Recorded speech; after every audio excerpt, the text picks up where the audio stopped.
ইষ্টপ্রাণ দাদা ও মায়েদের প্রত্যেককে জানাই আমার আনন্দিত জয়গুরু। আশা করি আপনারা ঠাকুরের দয়ায় বেশ ভালো আছেন। আমিও ঠাকুরের দয়ায় বেশ ভালো আছি, কিন্তু একটু ঠান্ডা লেগে গেছে। কারণ ঠান্ডা লাগার কারণ হচ্ছে একটু খুব গরম, যার জন্য আমি একটু খুব ঘেমে যাই, যার জন্য ঘেমে গিয়ে একটু ঠান্ডা লেগে গেছে। যেন গান গাইতে আমার খুব কষ্ট হচ্ছে, তাই গান আজকে আর গাইছি না। আজকে পরম প্রেমময় শ্রী শ্রী ঠাকুর অনুকূল চন্দ্রের বিভিন্ন গ্রন্থ থেকে আমি বাণী পাঠ করি। আজকে পরম প্রেমময় শ্রী শ্রী ঠাকুর অনুকূল চন্দ্রের নারীনীতি গ্রন্থ পাঠ করব এবং যতটুকু বুঝি ততটুকু একটু ব্যাখ্যা করার চেষ্টা করব। আপনারা ভিডিওগুলো দেখছেন, সেই ভিডিওগুলো শেয়ার করছেন, কমেন্টস করছেন, সত্যি আমার খুব ভালো লাগছে। আমি একটা ভিডিও করার একটা প্রেরণা পাচ্ছি, ঠাকুরের কথা বলার একটা প্রেরণা পাচ্ছি। সত্যি আপনাদের যে আমি কি বলে ধন্যবাদ দেব, সত্যি আমার বলার কিন্তু একেবারেই কোনো ভাষা নেই।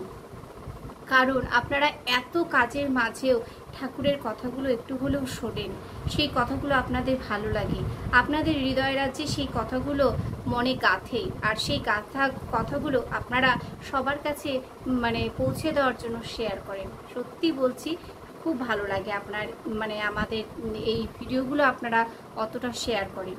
জয়গুরু। আজকে আর কথা বাড়াচ্ছি না, তো ভিডিওটা স্কিপ না করে অবশ্যই একটু শুনবেন এবং আমাকে শেষে কিন্তু কমেন্টস করে অবশ্যই জানাবেন। আমি এই আশায় কিন্তু বসে থাকি যে আমি যে আজকে বাণীপাঠটা করলাম তা সঠিক হলো কিনা, তো ঠিকঠাক করতে পারলাম কিনা।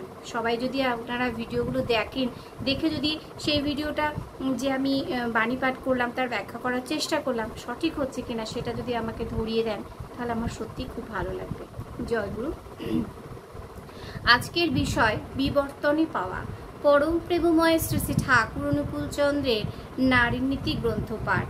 বিষয় বিবর্তনে পাওয়া।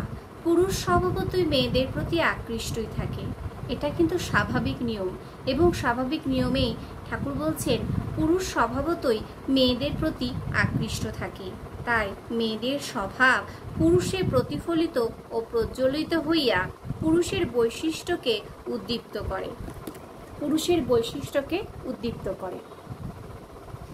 মেয়েদের স্বভাব, পুরুষ স্বভাবতই মেয়েদের প্রতি আকৃষ্ট থাকে, ঠাকুর এটা বলেছেন, এটা স্বাভাবিক কথা।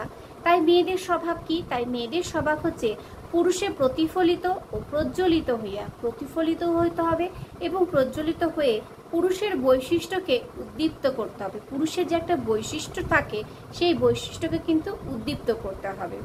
আর মেয়েরা তাহারই বিবর্তনে অনেক গুণে পুরুষের কাছে তাহাই পাইয়া থাকে।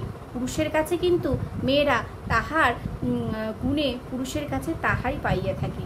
বাণী সংখ্যা 145। পুরুষকে সেইভাবেই তৈরি হতে হবে যে মেয়েরা তাকে শ্রদ্ধা, ভক্তি, সম্মান করে, এবং সেইভাবে যদি বৈশিষ্ট্য যদি উদ্দীপ্ত হয়, তাহলেই কিন্তু নারী এবং পুরুষ উভয়ে মিলিত হয়ে সুপ্রজননের একটা সুন্দর একটা ভালো সুপ্রজনন হবে। কারণ না হলে কিন্তু আমরা কোনোদিন কোনো কিছু করতে পারবো না। তাই ঠাকুর যা বলেছেন অবশ্যই আমাদের মেনে চলতে হবে। জয়গুরু। কেমন লাগলো ভিডিওটা অবশ্যই একটু জানাবেন। আশা করি সবাই ভালো থাকবেন। পরবর্তী আরেকটি ভিডিও নিয়ে দেখা হচ্ছে আপনাদের সাথে। ততক্ষণ আপনারা ভালো থাকবেন, সুস্থ থাকবেন, ঠাকুরকে মাথায় নিয়ে চলবেন। জয়গুরু।